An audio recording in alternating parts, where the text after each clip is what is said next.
Evil Dead Rises. If you know, Evil Dead is one of my favorite franchises ever, and I have a history of it. So, Rises recently came out,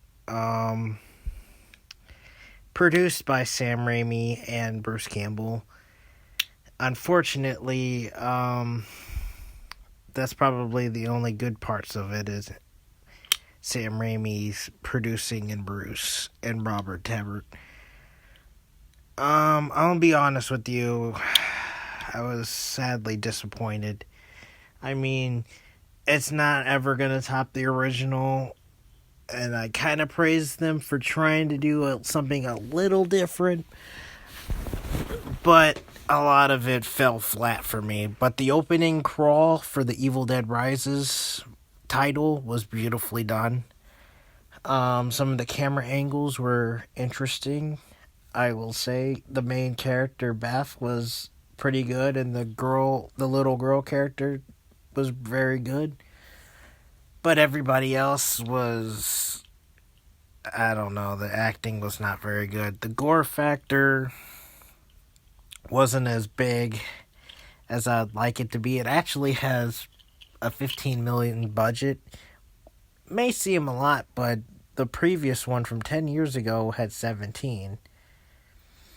And I hate to say it, but Evil Dead 2013 was a million times better than this last one because, I don't know, it just didn't try as hard as I thought it would be. Some of the character acting just was not good. Particularly Danny. I kind of like Danny, but at the end, towards the end, the acting went really south for a lot of the characters. There's references, but I feel like they were, sort of nostalgia bait or forced. The possessions, I feel like they were taken down way too easy, in my opinion, compared to the previous.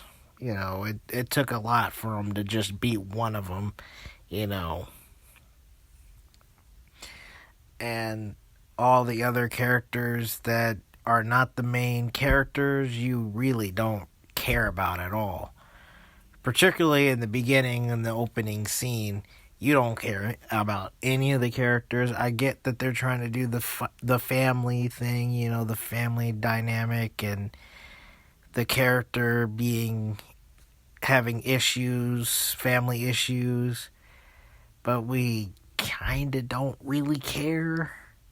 But I applaud them for trying, I guess, but I don't know. I would give it a 6.5. It was just extremely disappointing to me. I mean, I was very hyped to see it. I saw it at midnight with my mother and my brother, and my brother didn't really like the movie, and he's like, you know what? I was harsh on the 2013 movie, and he gave it a 4 out of 10. My mom said it wasn't that bad. It was okay, meaning it's probably a 7, but I give it a 6.5. It's not a rush to go see. I guess if you're an Evil Dead fan, but you'll be sorely disappointed, Is it really Evil Dead without Bruce Campbell and Sam Raimi? You know what I mean? Especially if it doesn't have Bruce Campbell in it, And I checked to see if it had any after credit scenes. No, it does not.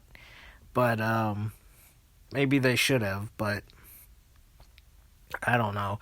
And I shouldn't have listened to Rotten Tomatoes because they give it like a 96%. And usually 90% of the time when they give a movie that high a rating, especially horror movies, or drama movies, they tend to be way wrong. Maybe they're more correct on the superhero movies, but horror movies, if it's 96%, is going to be garbage because they gave It Follows a 89 or something like that, and I hate that movie. But yeah, if Evil Dead is one of my favorite franchises, and this is probably the first Evil Dead thing that I'm not gonna buy. I hate to say it. And I buy all the seasons, all the movies. I have all the movies in 4K, even the 2013 one, which I thought was a decent remake, but not quite. You know, if I never saw Evil Dead, the original Evil Deads, I would say the 2013 movie was amazing. If I wouldn't have saw the 2013 one and saw Evil Dead Rises, I still probably would have said because it just was meh. It was, I don't know.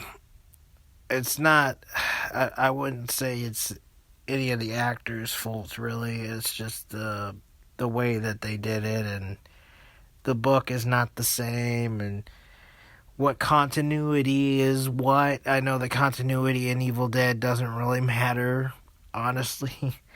But, you know, or like, does this take place after Ash versus Evil Dead, in the middle of Ash Evil Dead, or the after Army of Darkness? You don't even know. But, yeah, they could have been way better.